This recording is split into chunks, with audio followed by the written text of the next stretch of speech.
orang memalsukan data tentang Abu Hasan Asy'ari, mumpung ingat supaya tidak lupa nanti. Abu Hasan Asy'ari itu hanya melalui dua marhalah. Marhalah pertama beliau dalam marhalah i'tizal, Mu'tazilah. Setelah itu beliau naik di atas mimbar, keluar dari akidah Mu'tazilah, kembali kepada akidah benar, akidah Ahlussunnah wal Jamaah, akidah sahabat Nabi. Sampai di situ saja. Dan inilah yang diterjemahkan oleh para murid-muridnya, sampai termasuk ke bawah murid dan muridnya, murid dan muridnya banyak, seperti Ghazali, Baqillani dan sebagainya, orang-orang hebat. Biar banyak bukan murid langsung, tapi murid-muridnya. Nah, ada yang mencoba membuat cerita Abu Hasan Asy'ari punya 3 marhalah. Ini dusta ini. Ini yang tersebar di hari ini. Yang pertama marhalah i'tizal. Yang pertama ada sebuah marhalah ngikuti seorang alim, mengikuti, masih sesat katanya.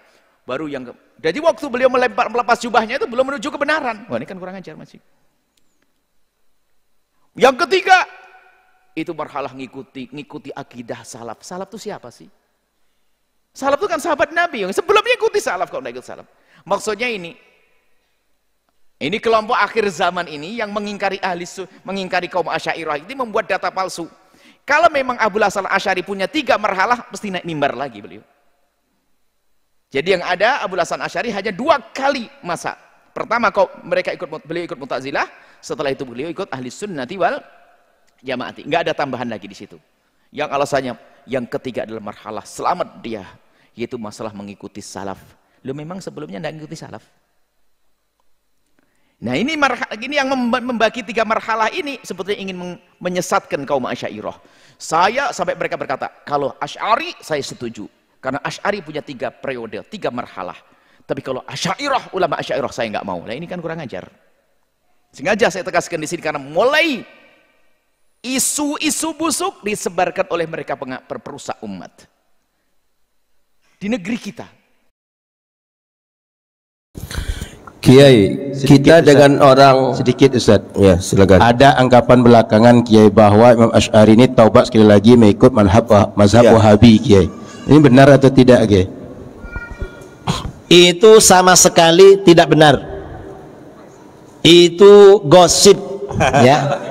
Itu hoax, isu-isu.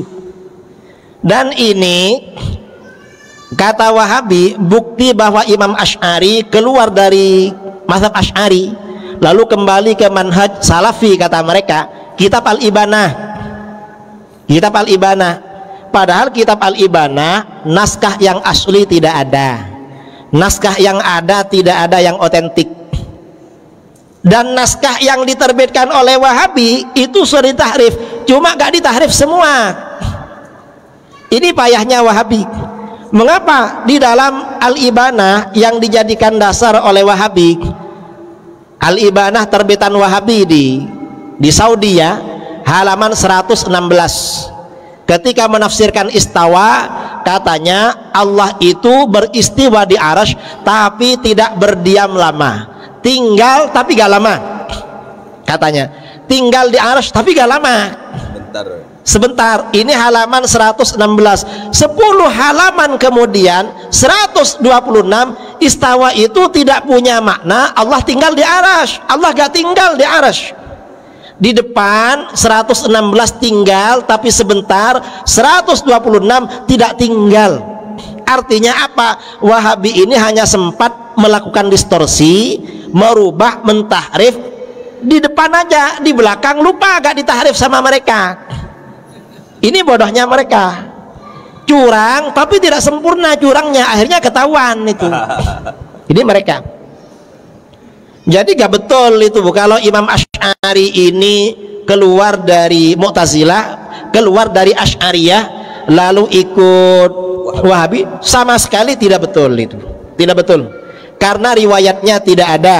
Riwayat dari murid-muridnya, dari ulama Ahlus Sunnah tidak ada. Itu isu-isu orang Wahabi sekarang gitu. Isu-isu modern itu. Isu-isu dulu tidak ada itu.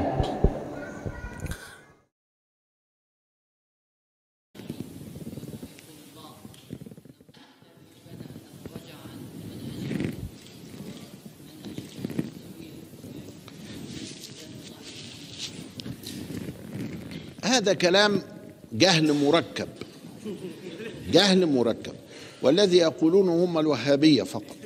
ولكن الصحيح أنه ألف كتاب الإبانة، وكتاب الإبانة فيه تزوير. الكتاب الذي طبع في السلفية لمحب الدين الخطيب فيه تزوير، والتزوير نشأ على يد طاهر الجزائري من النسخة التي كانت موجودة في الظاهرية، هو زورها ولم تكن فيها العبارات، هي عبارتين فقط، يعني كلمتين وكلمتين في الإبانة، والإبانة كلها سليمة إذا رفعنا الكلمتين دول. الإمام الأشعري مذهبه فيه الأمرين، يقول فوضه أو أول ورم تنزيها. ففيه المذهبين في داخل لك طريقان، إما أن تفوض علمه إلى الله كما ورد عن مالك وغيره، وإما أن تؤول، لكن لا تحمله على ظاهره بالمعنى البشري، ليس كمثله شيء وهو السميع البصير. هذا هو حقيقة الحال. هذه التلفيقات والتلزيقات وكذا الكليبنج بيبر دي مش هتنفعنا، مش عندنا احنا علماء. ولذلك ألف ابن عساكر تبيين كذب المفتري على الإمام أبي الحسن الأشعري. الإمام أبو الحسن رجل في القمة، ولكن هكذا كل من كان في القمة يناله شيء من أسافل الناس.